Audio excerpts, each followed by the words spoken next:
Proclamemos la grandeza de Dios, capítulo 3, la adoración bíblica. Parte 5, en espíritu y en verdad. Ni en este monte ni en Jerusalén.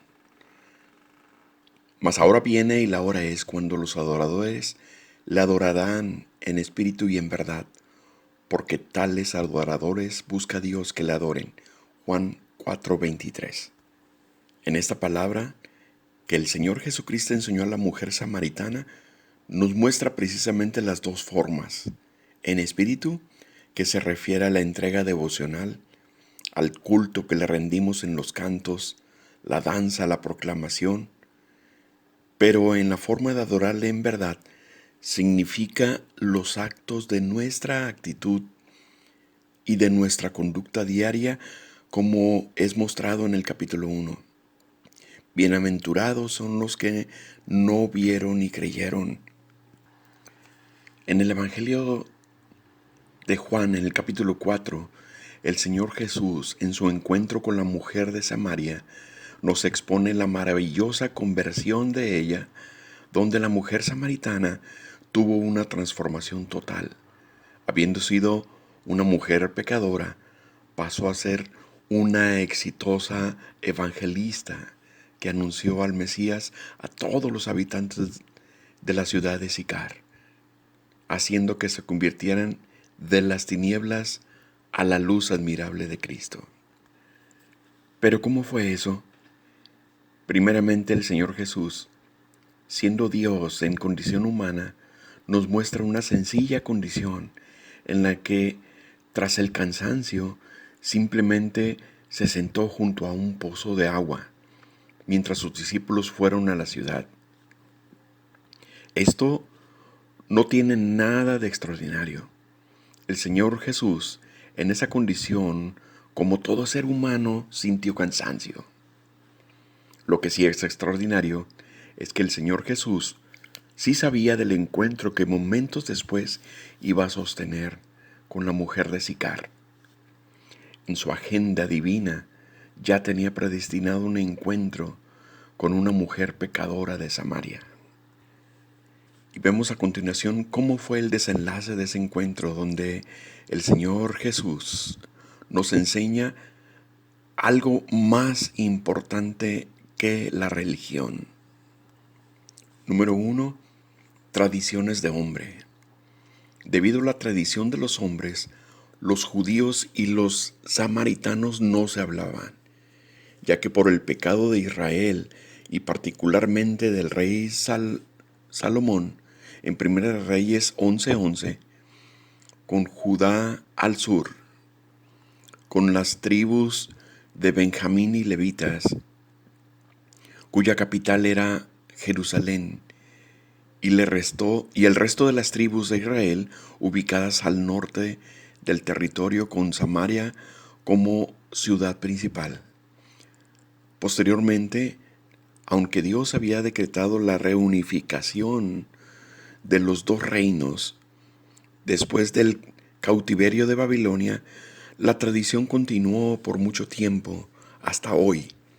Entonces, su tradición continuó siendo discriminatoria por diferencias culturales y religiosas, siendo rechazados los de Samaria por esas razones de la religión. Fue entonces que Jesús vino a romper con esa barrera, con esa muralla cultural. Siendo él judío, le hablaba a una mujer de Samaria.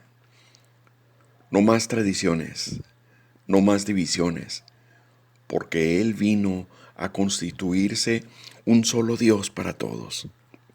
Número 2. La limitación de los medios físicos. La mujer de Samaria, en este concepto plasmado en el versículo 11 de Juan 4, nos representa a todos nosotros, con nuestro limitado conocimiento y visión de las cosas, pues siempre nos dirigimos por vista, por lo físico, lo que pueden ver nuestros ojos, lo que podemos palpar. Y esa limitación también es identificada en Nicodemo, en Juan capítulo 3, cuando le decía al Señor, ¿cómo puedo volver a nacer siendo viejo? ¿Tendré que entrar nuevamente al vientre de mi madre? De ese mismo modo le pregunta a la mujer de este pasaje, no tienes con qué sacarla y el pozo es hondo. ¿De dónde pues tienes el agua viva? La perspectiva de Dios es siempre una visión profunda. Él ve no solo lo físico, sino lo profundo del ser humano también. Y esa profundidad de entendimiento le estaba revelando a la mujer de Sicar, del mismo modo que lo había hecho con Nicodemo en Juan 3, enseñando lo profundo de la mente de Dios. Número 3. La religión basada en medios y símbolos físicos. Tanto la religión tradicional como las más modernas doctrinas de fe convencen a las personas a través de medios físicos, como son símbolos, figuras talladas, los astros, la luna y el sol, los cuales pretenden hacerlos semejantes a Dios. Y de ese modo la mujer de Samaria le hablaba al Señor Jesús respecto del pozo de Jacob. ¿Acaso tú eres mayor? Entonces el Señor le habló del agua viva, la cual es el Espíritu Santo que nos conduce en y para la vida eterna. El Espíritu Santo, nuestro ayudador, el revelador de quién es el Señor Jesús, de cómo adorarle y de su verdadera doctrina, de su verdadera enseñanza y lo profundo de su palabra. Número 4. La barrera del pecado que impide seguir a Dios. La mujer de Samaria tenía un gran impedimento para descubrir con quién hablaba. No solo la tradición ni la visión humana tan limitada, no solo la religión de su cultura, sino su pecado. Cuando el Señor le reveló a la mujer su pecado, ella se sintió descubierta y luego vino la conversión, porque al fin el velo que cubría sus ojos fue despejado. Era el pecado lo que le impedía ver a Dios, lo que la mantenía separada de Él. Él había estado allí, pero su pecado no le permitía verlo. Ahora, libre de pecado, podía estar lista para ver el rostro del Señor. Número 5. ¿Cuál es la verdadera religión?